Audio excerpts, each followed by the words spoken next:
क्या आपने कभी सोचा है अगर एक पेंसिल वाकई जादुई हो जाए तो क्या होगा?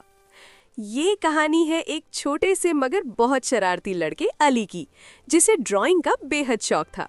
अली हर वक्त कुछ ना कुछ बनाता रहता, कभी कार्टून, कभी जानवर, कभी उड़ते हुए इंसान।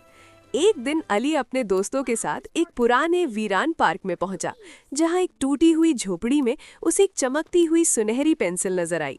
जैसे ही अली ने वो पेंसिल उठाई, एक पुरअसरार आवाज गूंजी, ये है जादू की पेंसिल, जो भी इससे बनाओगे वो जिंदा हो जाएगा। अली ने कांपते हाथों से जमीन पर एक बिल्ली बनाई और अगले ही लम्हे वो बिल्ली वाकई जिंदा हो गई। अली की खुशी का कोई ठिकाना न रहा। अब तो असली मजा आएगा। अगले दिन अली ये पेंसिल स्कूल ले गया। जैसे ही टीचर ने ब्लैक बोर्ड की तरफ मुंह किया, अली ने एक शरारती बंदर बना दिया और अचानक पूरे क्लासरूम में असली बंदर कूद पड़ा। कभी वो बच्चों के बैग खोलता, कभी टीचर का चश्मा चुरा लेता और कभी बोर्ड पर चौक फेंकता। पूरी क्लास कहकहों से गूंज उठी। फिर अली ने एक उड़ने वाली साइकिल बनाई और वो अपने दोस्तों के साथ पूरे शहर के ऊपर ऊपर उड़ने लगा। शाम को उसने एक चॉकलेट का दरख्त बना दिया, जिस पर असली चॉकलेट लग गई और सारे बच्चे खुशी से पागल हो गए। लेकिन फिर अली ने मजाक में एक छोटा सा ड्रैगन बना दिया, जो आग के बजाय साबुन के बुलबुले छोड़ता था। पूरा घर बुलबुलों से भर गया। अम्मी फिसल गईं, अब्बू की मूछें बुलबुलों में फंस गईं और अली हंसता ही रह गया।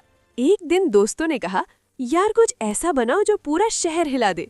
अली ने बिना सोचे एक बहुत बड़ा रोबोट बना दिया और अगले ही लम्हे जमीन कांपने लगी, गाड़ियां रुक गईं, लोग चीखने लगे। रोबोट पार्क के दरख्त उखाड़ने लगा, बस को खिलौने की तरह घुमाने लगा। अली घबरा गया। ओह नहीं, ये तो बहुत बड़ी गलती हो गई। तब वही आवाज गूंजी, याद रखो अली, जादू ताकत है और ताकत के साथ जिम्मेदारी भी आती है। अली ने फौरन एक रिमोट कंट्रोल बनाया, बटन दबाया और रोबोट गुब्बारे की तरह गायब हो गया। लोग आहिस्ता आहिस्ता बाहर निकल आए। सबने सुकून का सांस लिया। शहर बच चुका था, मगर अली को अपनी गलती का एहसास हो चुका था। अब अली ने फैसला किया, मैं ये पेंसिल सिर्फ अच्छे कामों के लिए इस्तेमाल करूंगा। उसने एक जादुई अस्पताल बनाया, जहां बीमार फौरन ठीक हो जाते थे। एक जादुई स्कूल बनाया, जहां बच्चे खुशी खुशी पढ़ते थे। गरीब बच्चों के लिए खिलौनों की फैक्ट्री बना दी। पूरा शहर खुशियों से भर गया। अली अब शरारती बच्चा नहीं रहा, वो बन चुका था शहर का सबसे बड़ा हीरो। एक रात पेंसिल दोबारा चमकी और आवाज आई, अली, अब ये पेंसिल हमेशा तुम्हारी है, क्योंकि तुमने सीख लिया है कि असल जादू अच्छे दिल में होता है। अली मुस्कुराया और बोला, मैं वादा करता हूँ, मैं हमेशा अच्छे काम ही करूँगा। ये कहानी हमें ये सिखाती है कि असल जादू चीज़ों में नहीं, बल्कि हमारे अच्छे इरादों में होता है।